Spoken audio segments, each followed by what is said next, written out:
penghasilan sehari.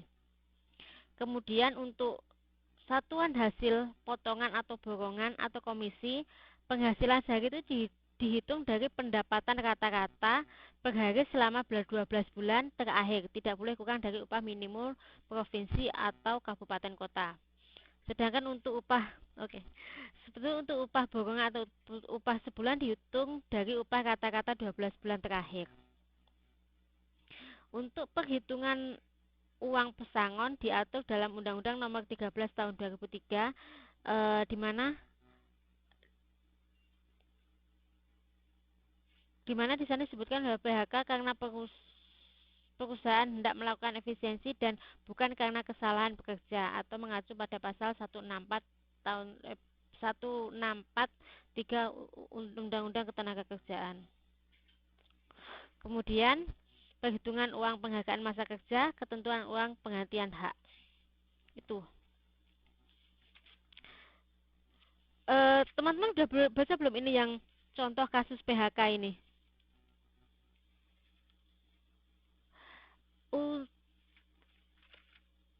Perhitungan uang pesangon untuk pekerja harian. Jadi gini, untuk upah harian ya. Jadi upah sebulan itu dihitung dari 30 kali penghasilan sehari. Jadi kalau seandainya sehari dapat 5.000 gitu, berarti dikalikan 30 untuk upah hariannya.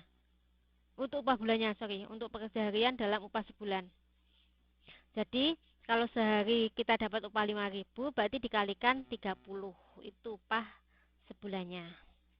Itu Mbak Yani.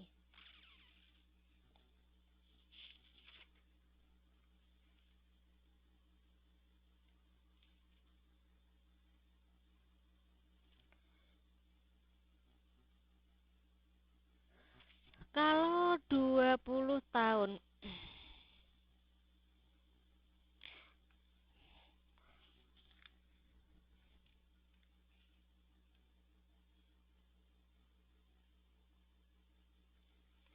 di sini nggak ada sih Mbak untuk hitungannya.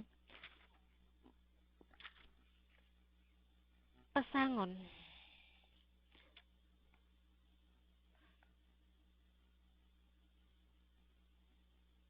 Sebentar, satu saat Ibu, kalau 20 tahun perhitungan uang penghargaan ya.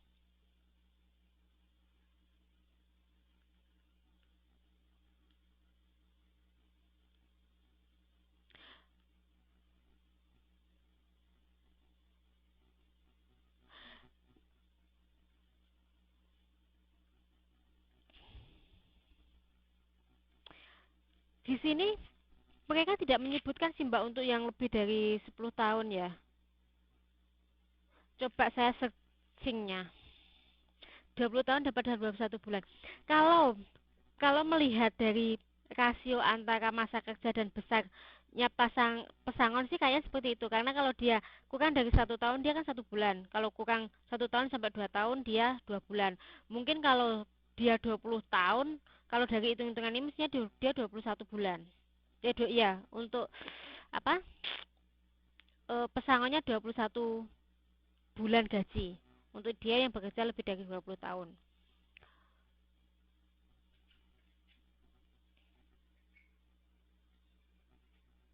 Dua, bener.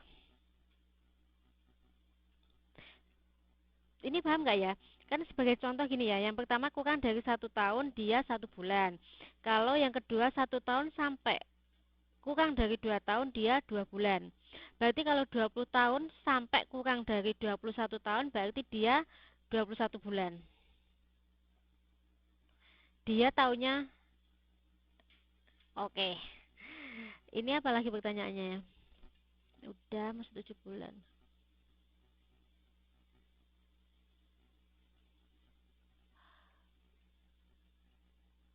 Perhitungan pesangonnya. Untuk yang pekerja harian Mbak ya, Mbak Yani, perhitungannya sama Mbak. Perhitungannya sama. Tapi apakah kalau sekarang kalau seandainya eh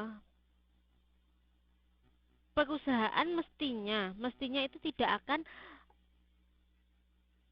mempekerjakan mengerjakan karyawannya dengan upah harian. Maksudnya jarang ada ya yang untuk yang untuk pekerja harian. Mestinya jarang setahu saya. Setahu saya kalau dia sudah merekrut sebagai karyawan tetap, dia akan diubah sebagai apa gaji bulanan, nggak mungkin sebagai upah harian.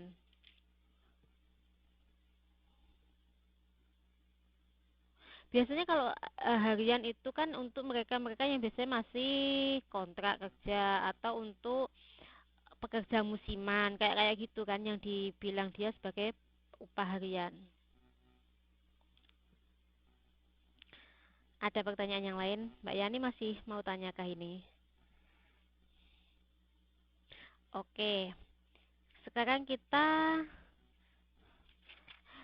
kalau nanti teman-teman sempat baca untuk contoh kasus PHK ya. Nanti kalau seandainya ada di sini kita nggak sempat, nanti kita bahas di message Facebook aja untuk yang kasus contoh kasus PHK. Sekarang kita masuk ke tinjauan kritis terhadap masalah PHK. Tinjauan kritis terhadap masalah PHK. Untuk prosedur pemutusan hubungan kerja atau PHK itu diatur dalam Undang-Undang Nomor 12 Tahun 1964. Kemudian Undang-Undang Nomor 13 Tahun 2003. Kenapa Undang-Undang Nomor 12 Tahun 1964 itu tidak dicabut meskipun sudah ada undang-undang yang baru yaitu Undang-Undang Nomor 13 Tahun 2003? Karena Undang-Undang Nomor 13 Tahun 2003 belum mempunyai hukum acara.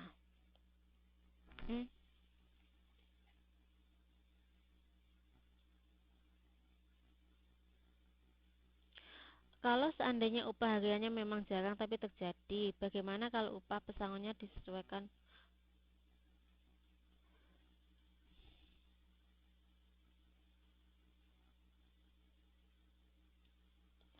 Boleh, Mbak. Iya, kalau memang dia bekerja.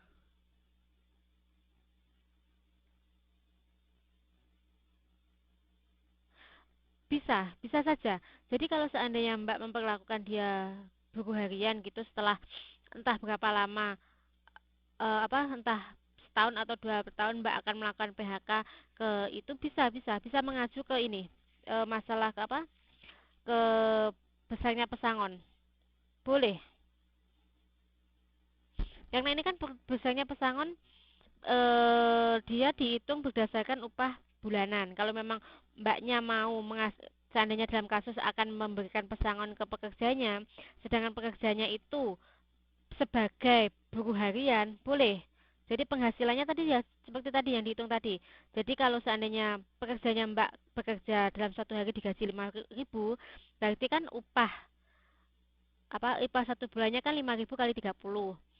Berarti kalau seandainya dia bekerja 2 tahun, seandainya dia 2 tahun, berarti dia mendapatkan 1 tahun dan kurang dari 2 tahun ya. Itu berarti dia mendapatkan 2 kali upah. 2 kali dari upah tersebut. Mbak Yani udah jelas ini, Mbak.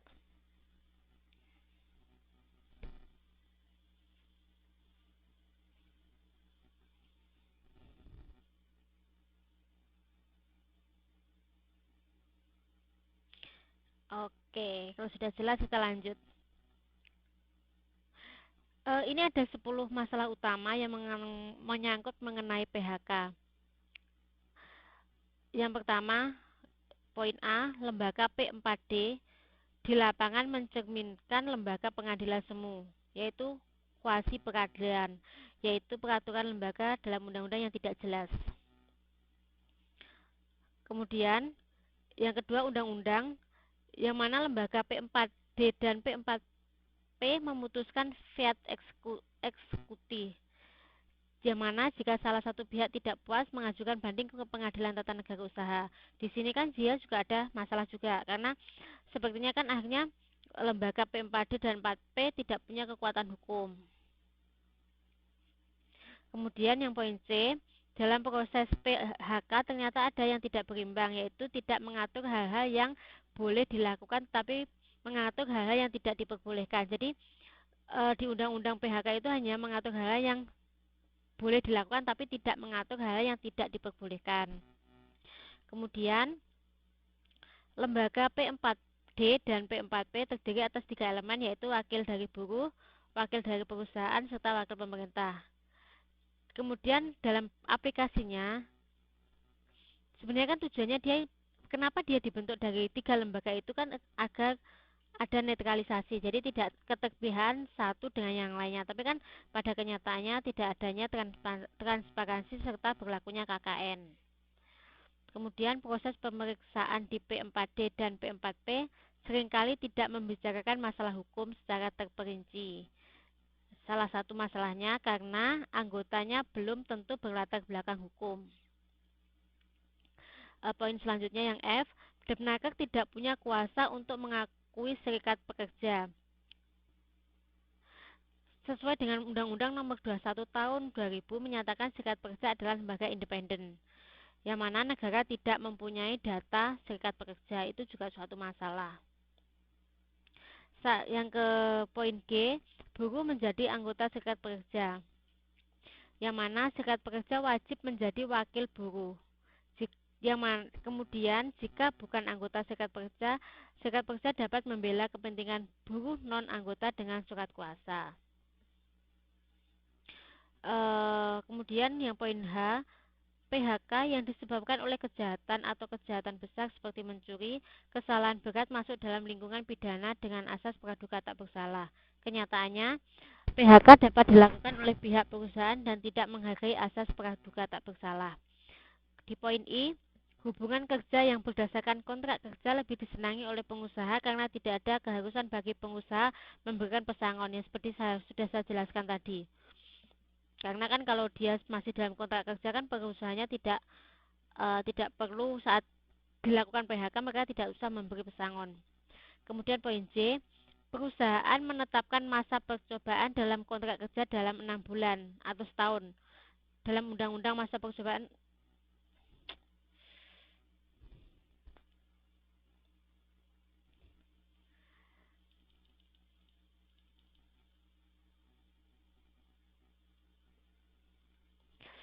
aduh